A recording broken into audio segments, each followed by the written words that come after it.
Hey guys, and welcome to the Working Money channel. Please subscribe, guys. It really does help with that YouTube algorithm, and a thumbs up never hurts as well. Brad Garlinghouse here tweeting this out. I think this article's subheadline says it all, and he's retweeting out the New Yorker's tweet. The stakes are high for regulating the crypto industry. Until it becomes a part of the regulated economy, it will be associated with a notion of criminality. I thought we were beyond this by now, but apparently not. Brad Garlinghouse also thinking the same. XRP Crypto Wolf down here chiming in. SEC and governments are the biggest criminal organizations in the world.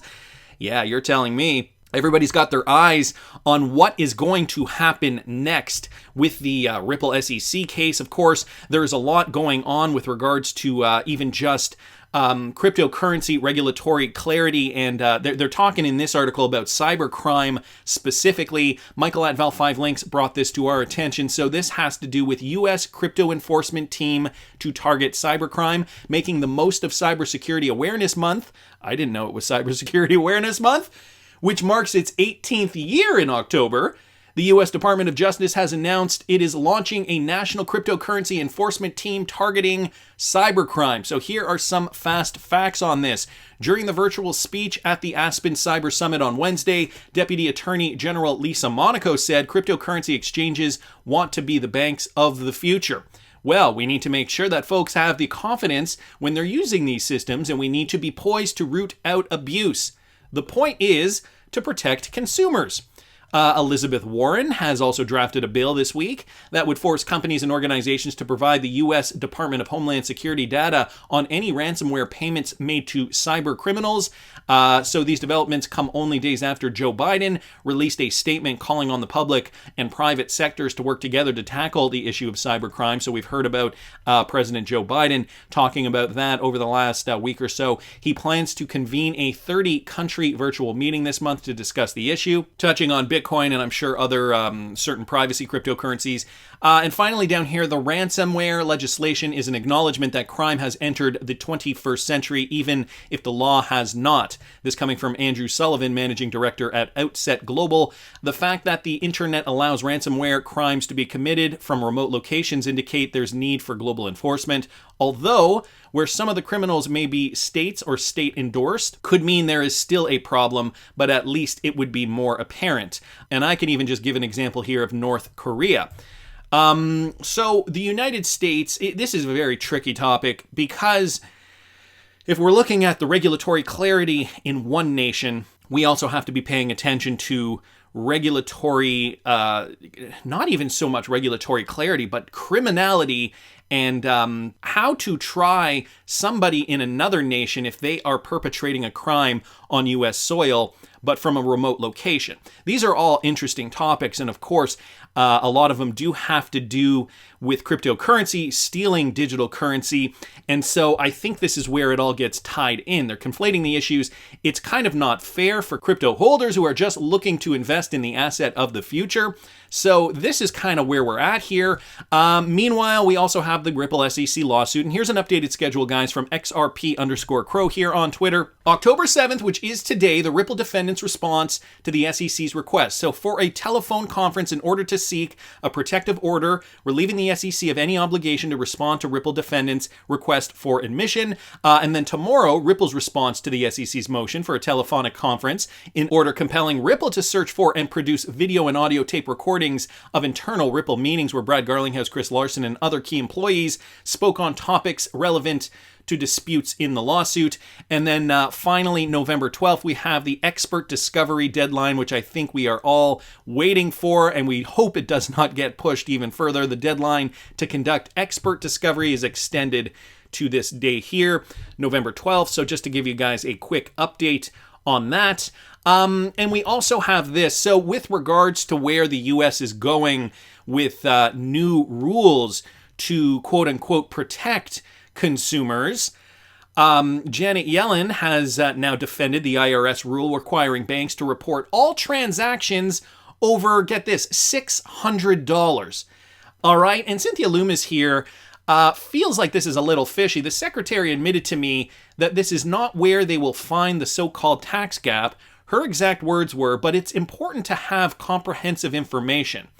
And so Cynthia Lummis is stating that's just spying. So let me read you guys a little bit of this. Treasury Secretary Janet Yellen is defending a Biden administration proposal that would require banks to report data to the Internal Revenue Agency on transactions over $600 only, calling the collection of information routine after taking heed of the idea that it is widely seen as an unprecedented invasion of privacy.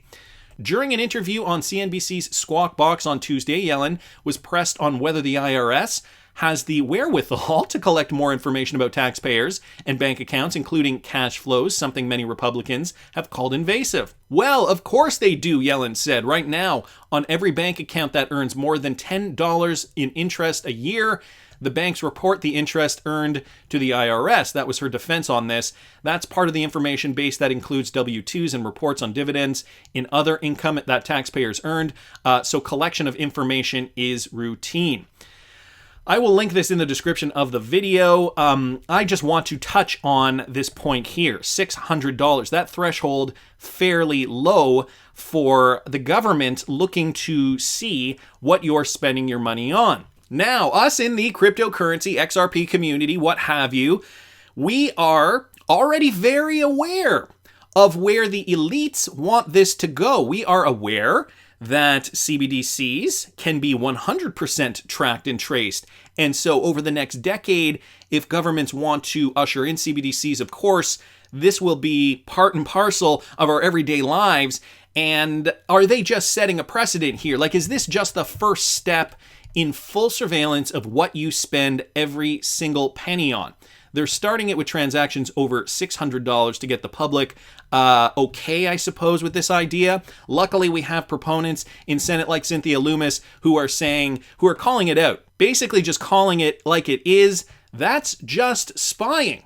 So, we've got all this going on, and, I want to hear what you guys think down in the comments, seriously, because I feel like they are trying to wean us in slowly but surely.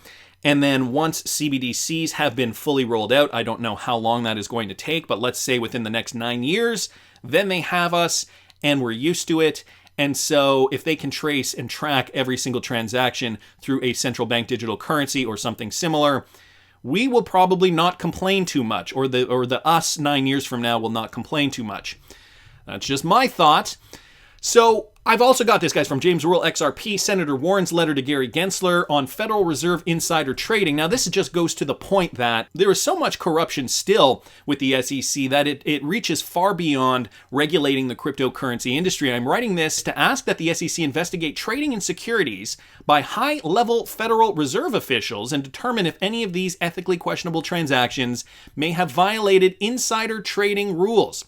Last week, reports revealed that the Federal Reserve Vice Chair Richard Clarida traded between $1 million and $5 million out of a bond fund into stock funds in February of 2020, one day before Chair Jerome Powell issued a statement flagging possible policy action as the pandemic worsened.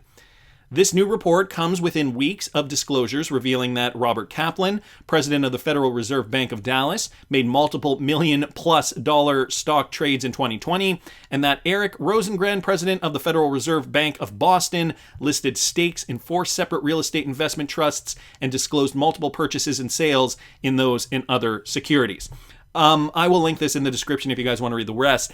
But I just wanted to kind of point out here that this charade with cryptocurrency and protecting investors, in quotes, feels very, very insulting when we know what is also happening behind closed doors that the SEC is turning a blind eye to. Insulting to the retail trader, insulting to XRP hodlers. When we have a smug SOB like Gary Gensler telling us what we should or should not be trading for our best protection, meanwhile, this kind of thing is also going on. And if you don't want to take it from me, take it from Raoul Pal. This is from an interview he did, I believe, just yesterday. Listen to this. Talks about basically consumer safety. And consumer safety, that's going to be about, I think, the onus has to go on the consumer. You and I can go to Vegas and throw anything on the table and lose it all, everything. We can mortgage the house and do it. No regulation, zero. But heaven forbid if we buy a token, because it might be a scam. Really, is that? If that's the issue, then firstly give people warnings.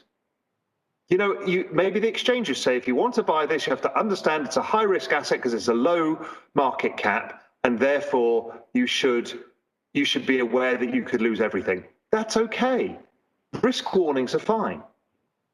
But to say you can't take a risk is crazy. This is why Wall Street gets richer all the time, because to get access, you have to do it via a financial institution.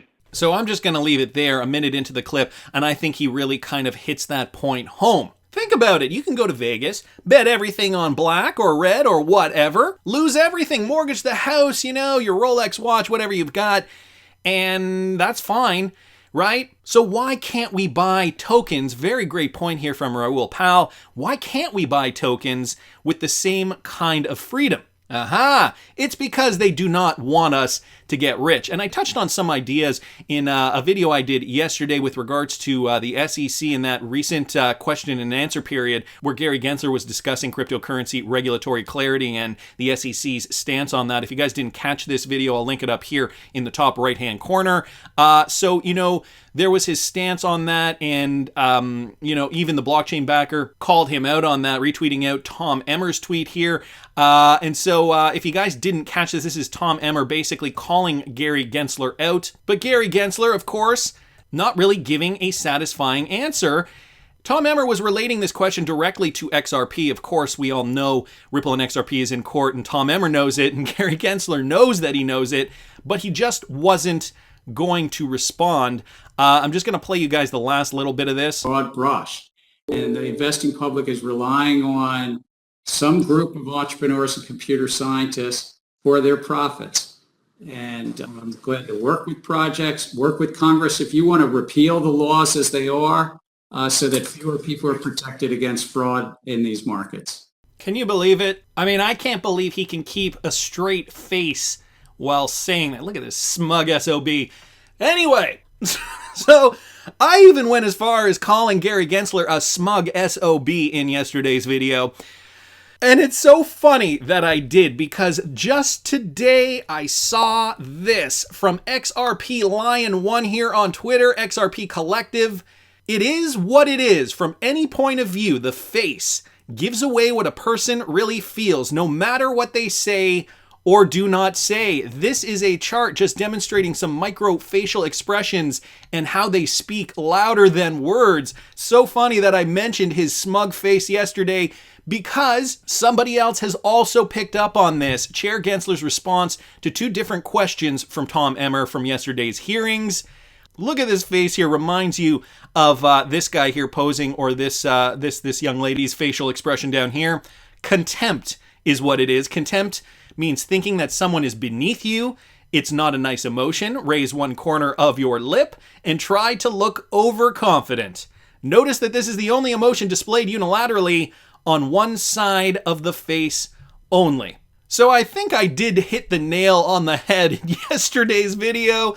I have a feeling something is going on over there at the SEC. Well, we know something is going on, and it's only a matter of time, whether it's through Elizabeth Warren's letter to Gary Gensler asking him to look into this insider trading, perhaps, from Federal Reserve appointees, or whether it finally gets settled in the court through the Ripple and XRP lawsuit. I think this guy is gonna have a lot of explaining to do. That's just my opinion, but I want to hear what you guys think. Please subscribe to the channel if you haven't already. Like the video if you like the content I'm providing. I always love hearing your comments. See you in the next one, guys.